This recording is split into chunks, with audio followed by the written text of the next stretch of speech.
იყო. ვის უნდა ანაკლია ამ ადგილას სპორტის ასაშენებლად ლამის ნახევარმა მსოფლიომ სურვილი უკვე გამოთქვა. საფრანგეთი, ლუქსემბურგი, ბელგია, ისრაელი, იაპონია, ჩინეთი, თურქეთი, უკრაინა ეს იმ ქვეყნების არასრული ჩამონათვალია, რომელთაც ანაკლიაში ფულის დაბანდება სურთ. სანდრო ჯუფალაკიანმა რამდენიმე კვირის წინ ეკონომიკის სამინისტროსგან პორტის მშენებლობით დაინტერესებული კომპანიების სია გამოითხოვა. ჩვენმა კორესპონდენტმა პასუხი მიიღო და დღეს თქვენს დაწვრილებით გაგაცნობთ, თუ ვინ უნდა ააშენოს ახალი ქართული პორტი. ანაკლიაში ახალი პორტის მშენებლობა 2015 წელს უნდა დაიწყოს, თუმცა ვის მისცემს სახელმწიფო მასშტაბური პროექტის განხორციელების უფლებას ამ დროისთვის უცნობია. ეკონომიკის სამინისტროში სულ 12 კომპანიის განაცხადია შესული. სიაში მხოლოდ 2 ქართული კომპანიაა სააქციო საზოგადოება ანაკლიის განვითარების კონსორციუმი და ანაკლია ინდუსტრიული ეკოპარკი და პორტი.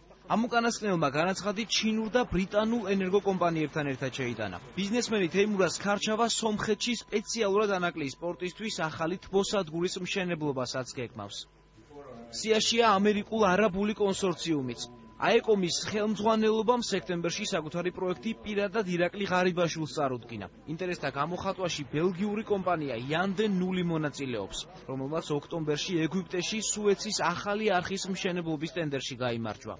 18 ქვეყნის პორტებში მუშაობს კომპანია ლუქსემბურგიდან Terminal Investment.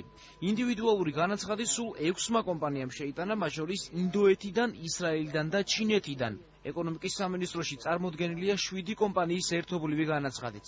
სიაშია 2 იაპონური და 1 უკრაინული კომპანია. უახლოეს პერიოდში სახელმწიფო კომისია რამდენიმე საუკეთესო განაცხადს შეარჩევს. ამ კვირაში და შემდეგ კვირაში უკვე კომისიის ხდომები ჩატარდება. ხდომაზე უნდა გადაწყდეს, ვინ გადავა მეორე ეტაპზე.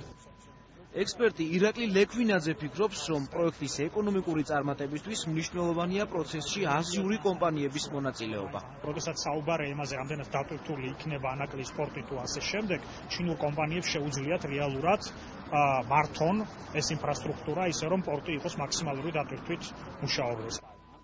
ქრონიკა ინტერესთა გამოხატვაში მონაწილე რამდენიმე უცხოურ კომპანიას დაუკავშირდა, თუმცა პროცედურების დასრულებამდე ისინი კომენტარისგან თავს იკავებენ. პორტის მშენებლობა რამდენიმე ეტაპად იგეგმება. ჯამში ინვესტიციების მოცულობამ შესაძლოა $1 მილიარდ მიაღწიოს.